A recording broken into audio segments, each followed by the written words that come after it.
Estás escuchando El Despertar, un podcast dedicado al estudio de la Biblia y enseñanzas para las mujeres y su diario vivir.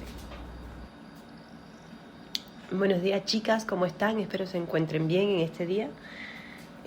Ya estamos en el mes de junio, como verán, el año está pasando volando. Y es parte también de las palabras o de las profecías que se cumplen, que están en la Biblia, ¿no? Que en los últimos tiempos sus días serán acortados. Muy bien, hoy vamos a iniciar el estudio de Mateo, que hemos estado tratando durante el día, y hoy nos corresponde el Mateo número 3. Vamos a renovarnos en su palabra nuevamente. Y hoy quiero primero pues darle gracias a Dios por este día, gracias porque nos permite despertarnos y qué mejor manera que despertarnos exaltando su nombre, glorificándole y aprendiendo más de Él. Señor, queremos darte gracias por este día, gracias por cada una de las chicas o de las personas que escuchan, Señor, estos podcasts, Señor, que nos alimentan el alma, Señor, nos alimenta nuestro espíritu, nos ayuda a poder comprender más, Señor, de ti, a conocerte más a través de tus enseñanzas y de lo que tú nos has dejado, Señor, plasmado en la Biblia. Te ruego, Padre, que tú ahora nos des sabiduría a cada una de las que escuchamos estos podcasts, Señor, y nos des de ti, Señor, para no solamente escuchar, sino aprender y ponerlo por práctica. En tu nombre te lo pedimos. Amén. Muy bien, abre tu Biblia en el Mateo 3. Vamos a estar leyendo la versión Reina Valera. Y dice así: Predicación de Juan el Bautista. En aquellos días vino Juan el Bautista predicando en el desierto de Judea y diciendo: Arrepentíos, porque el reino de los cielos se ha acercado. Pues este es aquel de quien habló el profeta Isaías cuando dijo: Voz del que clama en el desierto, preparad el camino del Señor, enderezad sus sendas. Y Juan estaba vestido de pelo de camello y tenía un cinto de cuero alrededor de sus lomos. Y su comida era langosta y miel silvestre. Y salía a él Jerusalén y toda Judea y toda la provincia de alrededor del Jordán, y eran bautizados por él en el Jordán, confesando sus pecados. Al ver él que muchos de los fariseos y de los saduceos venían a sus bautizos, les decía: generación de víboras, ¿quién os enseñó a huir de la ira venidera? Haced pues frutos dignos de arrepentimiento, y no penséis decir dentro de vosotros mismos: a Abraham tenemos por padre, porque yo os digo que Dios puede levantar hijos a Abraham aún de estas piedras. Y ya también el hacha está puesta en la raíz de los árboles. Por tanto, todo árbol que no da buen fruto es cortado y echado al fuego. Hoy tenemos, la verdad, mucho con estos primeros 9 capítulos o 10 capítulos que hemos leído, y son realmente para ponerse a pensar y meditar en muchas cosas. En este tema que vamos a estar tratando, vemos a Juan, que es el precursor del rey, anunciando el reino, y bautiza a Jesús también, lo vamos a ver más adelante. Y bueno, el primer párrafo nos presenta una actividad donde Juan está predicando. De pronto, Juan el Bautista aparece en las páginas y en las escrituras del libro de Mateo. Si solamente tuviéramos el Evangelio según San Mateo, nos preguntásemos: ¿y este de dónde salió? ¿Cuáles fueron sus antecedentes? Porque Mateo no nos presenta esa información, y la razón es evidente. El profeta Malaquías había dicho que el mensajero vendría antes para preparar la llegada del rey. Dijo textualmente aquí: yo envío mi mensajero, y él preparará el camino delante de mí. El mensajero era Juan el Bautista. Uno no necesita realmente conocer los antecedentes de un mensajero. Cuando recibimos a un mensajero, nos entrega una carta o un telegrama, y no le preguntamos sobre su antepasado, ni quién era su madre, ni su padre, ni qué hizo cuando estaba pequeño. Simplemente recibe la carta y más nada. No nos interesan sus datos personales, sino el mensaje que esa persona trae. ¿Qué es lo que es verdaderamente importante para el que recibe el mensaje? Así que simplemente se lo agradecemos al portador del mensaje y le despedimos. Bueno, Juan el Bautista dejó muy claro el hecho de que él era solamente el mensajero. Y Mateo también lo aclaró. Por lo tanto, se introdujo en las páginas de la Biblia predicando en el desierto de Judea, diciendo: arrepentíos, porque el reino de los cielos se ha acercado. Vamos ahora a considerar estas expresiones. Arrepentíos. El reino de los cielos se ha acercado. Estas tres palabras son muy importantes. Arrepentíos es una expresión que siempre se le ha presentado al pueblo de Dios como un desafío para cambiar completamente nuestra forma de vivir. Arrepentíos.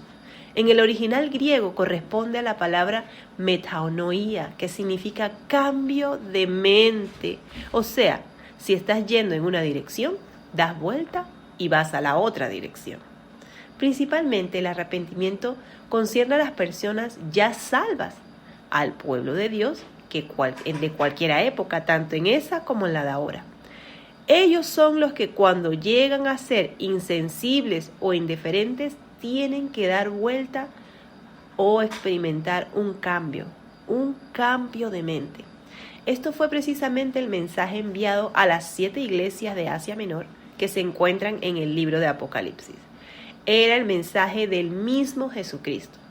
Alguien podría preguntar, si la persona no salva, es decir, el no creyente en Cristo, no tiene que arrepentirse. A la persona no salva se le dice que tiene que creer en el Señor Jesús. Fue el mensaje del apóstol Pablo para el carcelero de Filipos, como nos relata el libro de los Hechos 16 en el versículo 31. Aquel hombre necesitaba experimentar arrepentimiento, pero cuando una persona no salva, cree en Jesús, se está arrepintiendo. La fe denota girar, dar la vuelta hacia Cristo, y cuando te dirige hacia Cristo, también tiene que apartarse de algo. Si no te estás alejando de ese algo, no estás realmente dando un giro completo o un cambio de dirección en Cristo. Así que el arrepentimiento forma verdaderamente, chicas, de una parte del acto de creer aquel mensaje esencial que debe proclamarse al no creyente en la actualidad, es que ellos deben de creer en el Señor Jesucristo. Me agrada ver que muchos, después de escuchar un mensaje de predicación del Evangelio, expresan públicamente que desean recibir a Cristo en sus vidas o indican de otra manera que han adoptado la decisión. Pero lo importante es creer en Cristo como tu Salvador, recordando que si de verdad giras hacia Él y te apartas o te alejas de algo, estás haciendo un cambio de vida. La expresión el reino de los cielos se refiere aquí al gobierno de los cielos sobre la tierra. Jesús es el rey. No puede haber un reino sin un rey, ni un rey sin un reino. ¿Qué quiso Juan entonces decir cuando afirmaba que el reino de los cielos se había acercado? El reino de los cielos estaba presente en la persona del rey. ¿Existe una realidad presente del reino de los cielos? Si aquellos que vienen a Él, reconociéndolo como el Salvador, son trasladados a su reino y le pertenecen, y tienen una relación mucho más íntima que la de un súbdito con un rey. Una de las imágenes del Nuevo Testamento que utiliza para ilustrar esta realidad de la iglesia presenta a Cristo como el futuro esposo y a los creyentes como su futura esposa. Después alguien podría preguntar, si no somos como vasallos de un rey, ¿por qué tenemos que cumplir sus mandamientos? Debemos decir que se trata de mucho más que una innegable obediencia. Nosotros le tenemos que obedecer porque le amamos. Estamos unidos a Él por una relación de amor. El Señor les dijo a sus discípulos, ¿cómo nos relata el Evangelio de Juan en 14, el versículo 15? Si me amáis, guardáis mis mandamientos. El reino de los cielos, chicas, es el gobierno de los cielos sobre la tierra. Este gobierno no existe en la actualidad, porque Cristo no está reinando sobre el mundo en esta época actual. Creo que es equivocada la afirmación de que el reino de los cielos existe en nuestro tiempo. Cristo no está reinando hoy, en alguna manera o en cierto aspecto, excepto en el corazón de aquellos que le han recibido. Sin embargo, Él vendrá algún día a establecer su reino en la tierra. ¡Aleluya! Cuando lo haga, acabará con toda oposición o rebelión. Por ello el reino de los cielos se había acercado o estaba presente en la persona del rey. Aquello era la única manera en que estaba presente. Mateo nos indica en este pasaje que este pasaje constituía un cumplimiento de la profecía. Y lo leemos en el versículo 3. Porque este es aquel a quien se refirió el profeta Isaías diciendo: voz que clama en el desierto, preparad el camino, haced sendas derechas. Se refería a la profecía del libro de Isaías 43. La voz que clamaba en el desierto definía todo lo que Juan podía hacer, y un propósito era preparar el camino del Señor. Leamos el versículo 4. Y él, Juan, tenía un vestido de pelo de camello y un cinto de cuero, y la cinta y la comida era de langosta y de miel silvestre. Parecía un individuo medio extraño, ¿no es cierto? Seguía una dieta rara, se vestía de una manera un poco no común para los demás. Aquí tenemos un hombre excepcional, con una misión excepcional también. Era realmente como un personaje del Antiguo Testamento salido de la nada para estar ahora en este Nuevo Testamento. Introduce en las páginas del Nuevo Testamento como de repente así, ¡ajá! Aquí estoy. Era el último de los profetas realmente del Antiguo Testamento. En el versículo 5 y 6 dice: acudía entonces a él Jerusalén, toda Judea y toda la región alrededor del Jordán, y confesando sus pecados eran bautizados por él en el río Jordán. Observamos que la multitud acudieron a él. Juan no tenía una organización que le respalde o que lo promoviese. Evidentemente el Espíritu de Dios estaba con aquel hombre. Y la actitud de las personas indicaba que se habían operado o se habían ido para hacer ese cambio realmente en sus vidas.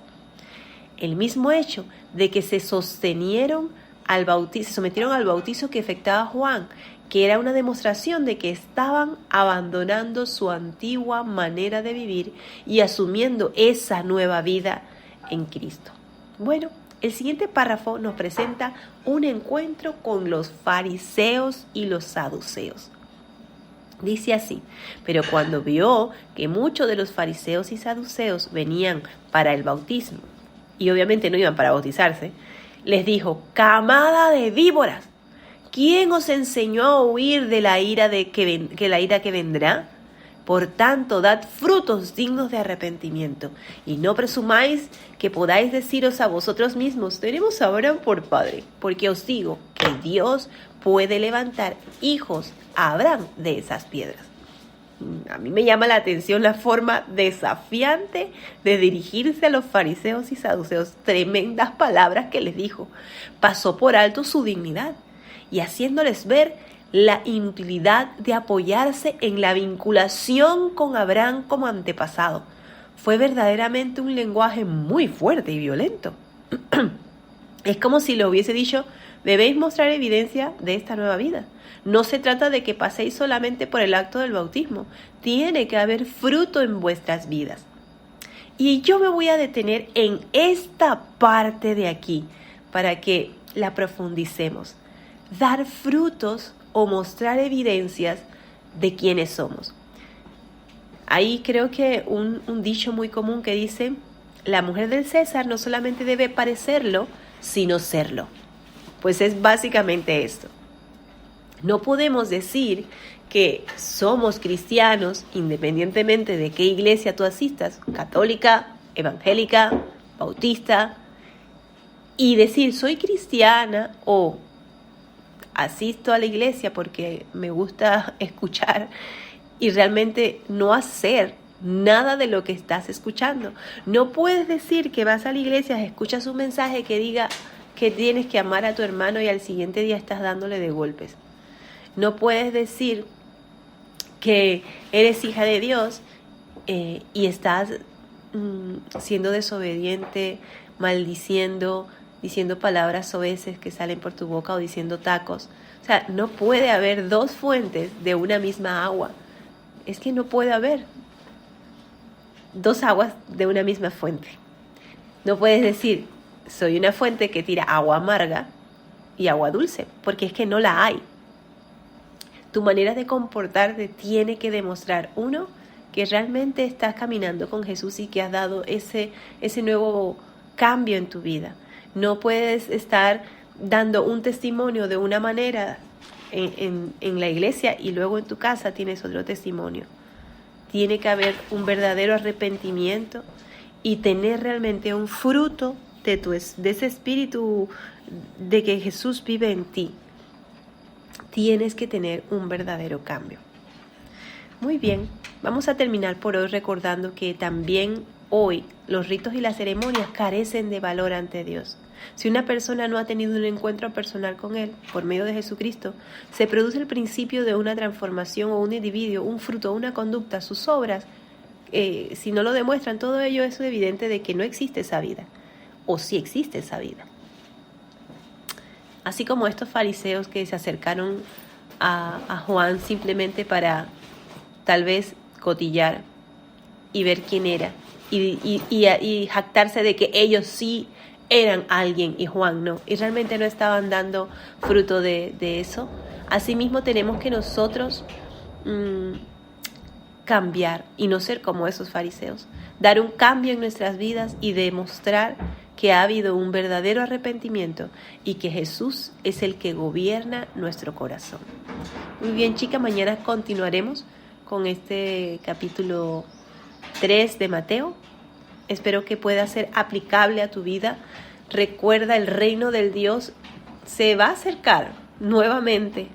Él va a venir por segunda vez. Y tú tienes que estar preparada con un corazón obediente. Recuerda también lo que hemos mencionado, estas tres palabras, ¿no? que son importantes para nuestras vidas. Arrepentidos. Y el reino de los cielos se va a acercar nuevamente. Y realmente tenemos que estar pendientes de que nuestra vida haya dado ese cambio que necesita dar. Nos vemos mañana, chicas.